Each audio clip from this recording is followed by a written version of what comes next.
Hey Flight Test fans, I'm back.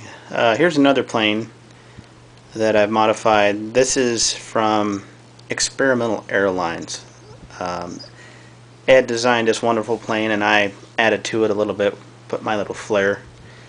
Ed's version of this plane has real tall side wingtips, and it kind of, as you're flying, it kind of does this in the air, like shakes back and forth with any kind of a breeze.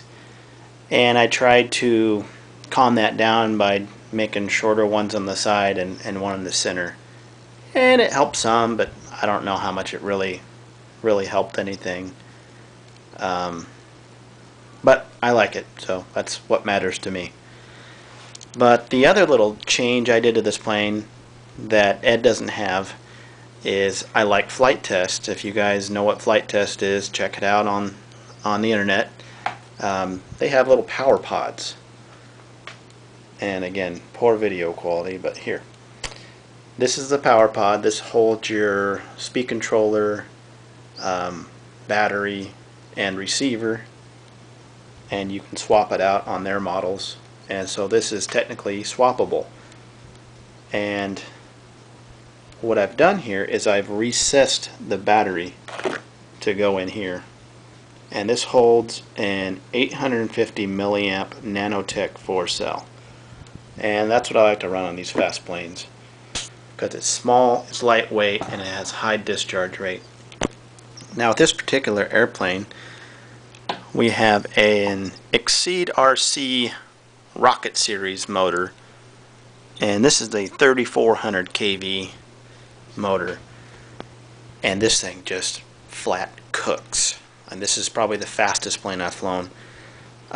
With that battery combination and this motor, it is, I don't know how fast it goes. I'm thinking at least 130, somewhere around there. It just fat smokes.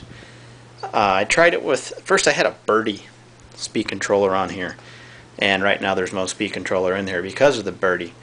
And if you look closely, I don't know if you can see it here, but right there, you see that nice little burnt spot? That's where it caught fire last time I flew it. The Birdie speed controller, it's a Birdie 50, and they are cheap and in a bad way.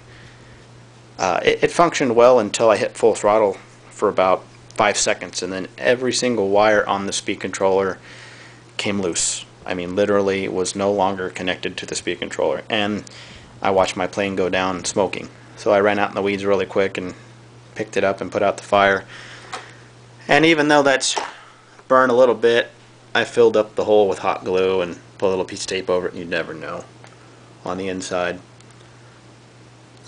It's been a really fun plane, and I wish this video quality was better. I'm sorry guys, but again, my iPad will not upload videos for whatever reason on YouTube. It just refuses to do it, and I'm frustrated, so here I am. See if I can give you guys any more specs on this motor.